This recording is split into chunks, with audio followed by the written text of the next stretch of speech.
Jangan ketawa-ketawain saya. Siapa itu Bu? Kenapa saya ketawa? Karena saya ingat si Rana tuh cuma. Jangan ketawa-ketawain saya. Siapa itu Bu? Kenapa saya ketawa? Karena saya ingat si Rana tuh cuma. Saya adalah Anda tentu harus percaya dengan klien Anda ya Bu Elsa ya, yaitu Ibtu Rudiana. Dan itu salah satu dasar kemudian Anda tetap yakin bahwa keterangan Ibtu Rudiana itu benar adanya. Tetapi kan keterangan itu hanya didukung oleh satu keterangan Aib yang sampai saat ini juga belum ketemu. Sementara Dede sendiri sudah mencabut keterangannya. Bagaimana keyakinan Bu Elsa itu kemudian bisa bertahan sampai hari ini? Anda belum tahu ya, ada satu saksi adecat bernama Rana alias Piying. Rana? Itu Rana alias Piying. Jangan ketawa-ketawain saya. Siapa itu Bu Elsa? Rana saksi adecat, saksi yang menguntungkan. Ini Ibu Titi ini ngapain orang bicara di ketawa-ketawain? Apa yang lucu? Silakan dilanjutkan Bu Elsa. Sikap Anda itu benar-benar ya meremehkan orang. Emang kamu siapa sampai meremehkan orang? Nggak jelas orang bicara dia ketawa-ketawa. Ini orang serius, nanti kamu nggak bisa ketawa lagi loh, mempertawakan orang. Jadi Rana alias Piying itu yang ojol sayur, itu saksi adecat yang dihadirkan di pengadilan yang memberi keterangan di bawah sumpah. Dia yang melihat adanya keributan, berantem antara anak-anak muda, yang salah satunya dia lihat perempuan, mungkin itu Vina, dan satu lagi anak muda Eki, itu dipukulin dengan anak-anak. Itu ada dalam keterangan saksi di bawah sumpah. Jadi, dan bukan itu saja, masih ada lagi keterangan-keterangan yang nantinya sangat mendukung. Ini nama baru lagi ya? Atau sudah pernah diajukan sebelumnya? Sudah pernah itu di persidangan. Oh oke. Sudah ada di persidangan di bawah sumpah. Apa yang lucu sih? Bu Titin, apa yang lucu dari diri saya ya? Ya Bu Titin, ada yang mau disampaikan silakan. Ya Bu Titin silakan. Karena itu dalam keterangan di 2016. Ya. Kan saya juga hadir di sidang. Dia juga keterangannya tidak konsisten. Kalau misalnya dia melihat itu terjadi pemukulan, itu di persidangan dia ngomong, saya bolak-balik ke situ. Dia jual ojek nganter tukang sayur bolak-balik, tapi tidak kondisi hujan. Dia nggak pakai jas hujan, dia mondar-mandir warawiri, tapi dia tidak melihat ada dua orang tergeletak di situ. Dia nggak ngomong gitu. Kemudian di podcast lain, dalam wawancara, ada tiga media yang wawancara sama dia. Itu berubah-ubah. Dan dia meyakini 8 terpidana yang sekarang ditahan itu bukan pelakunya. Jadi artinya keterangan dalam BAP aja itu tidak cukup, karena kita meyakini dari dulu itu peradilannya peradilan sesat. Coba lihat Rana di podcastnya Pak Dedi, di podcast lain, di wawancara ada Ainus TV, itu beda-beda Rana itu. Jadi jangan hanya melihat BAP-nya Rana. Saya ketawa-ketawa karena saya tahu Rana kayak gimana. Kenapa sekarang Rana tidak lagi diwawancari oleh media, karena nggak ada yang nyambung ceritanya. Coba silakanlah masyarakat Indonesia, coba buka-buka lagi lah. Banyak video-video Rana beredar, itu bikin pusing kita. 2016 juga dia sama bebelat-belit berceritanya. Oke, mungkin Rana yang lain yang dimaksud Bu Elsa ya. Gimana Bu Elsa? Rananya cuma satu, Rana alias Tunggu. Ini kan giliran saya, Ibu.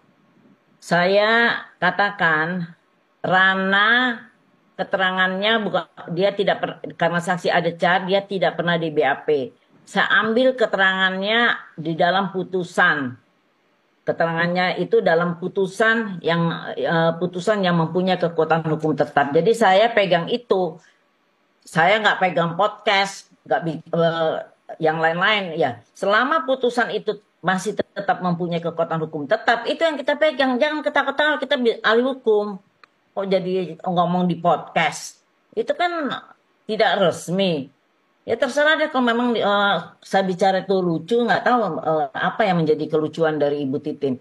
Yang jelas, keterangan itu saya baca di dalam putusan yang mempunyai kekuatan hukum tetap, dan dalam putusan itu 7 orang ini sebagai hukuman terpidana seumur hidup.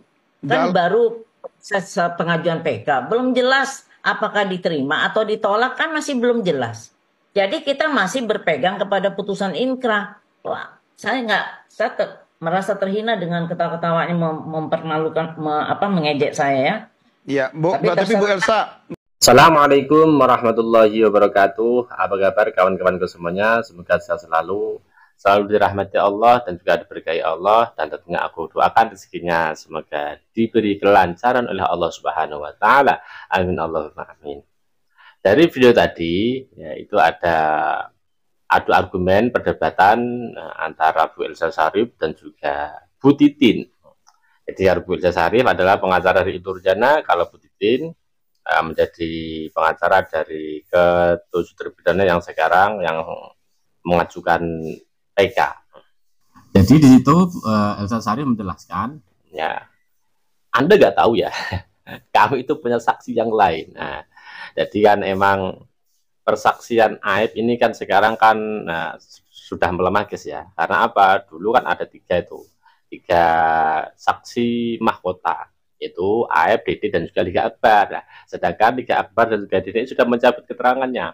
Otomatis kan tinggal Aib saja nih. Nah, ketika untuk meyakinkan hal itu, apakah pengacara dari Ibtu Rudiana ini, ya Elsa Sharif ini masih yakin ya kalau persaksian Aib ini masih kuat, maka beliau menjelaskan, Anda nggak tahu ada saksi yang lain yang bernama Rana atau Piying.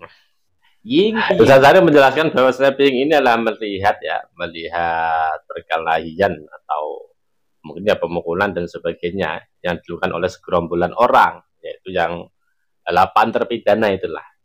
Jadi Piying melihat, karena Piying itu sebagai ojol sayur ya, tukang ojek sayur mengantar, kemudian mengantarnya kan malam hari. Kebetulan kata Piying ini dia melihat pas waktu kejadian itu ada sepasang laki-laki dan perempuan di kroyok atau di gimana lah.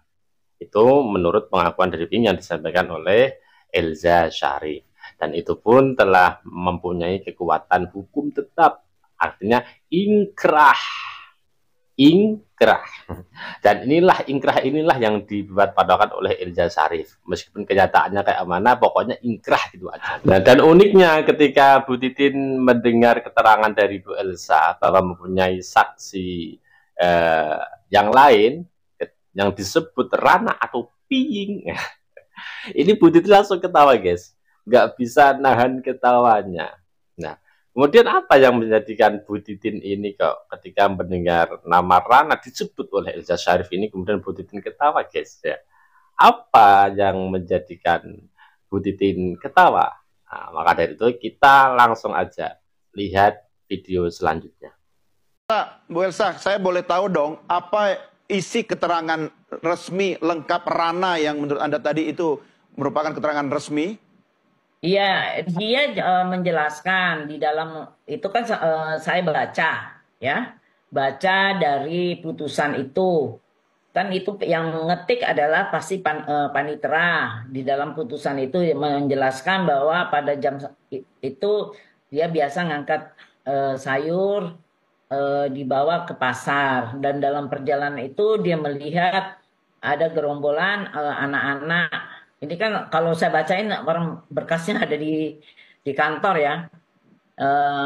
Jadi dia melihat ada ribut berantem anak-anak muda. Terus satu dia lihat perempuan juga ikut dipukulin, sama ada satu lagi dipukulin. Kemudian karena dia bilang ini mungkin anak-anak sekolah, jadi dia melerai, ayo sekolah jangan berantem. Langsung dia lerai. Sudah itu dia pergi lagi. Itu aja dia punya keterangan. Bu Elsa, Anda akan menggunakan kembali Rana untuk dimintai keterangannya? Untuk apa saya nggak? Itu kan sudah inkrah. Kita udah nggak perlu lagi. Kita harus ini loh. Kita harus patuh hukum. Putusan yang telah mempunyai kekuatan hukum tetap itu yang kita katakan itu yang benar. Ya. Nanti lihat aja apakah itu PK-nya bisa diterima atau kemudian totalnya ditolak, ya sudah. Ya. Tapi kembali lagi ke putusan yang inkrah gitu. Oke. Kata Bu Elsa Sharif, kita itu harus patuh hukum. karena itu keputusannya sudah ingkrah. Kira-kira gimana guys ya? Kira-kira nanti gimana ketika nanti PK ini dikabulkan oleh majelis hakim? Kira-kira yang mana? Apakah si Ilyas Sarip ini menerima? Kalau ini keputusan ini, kira-kira apakah Ilyas Sarip ini menerima keputusan PK ini yang dikata diterima tuh? Menerima apa tidak kira-kira?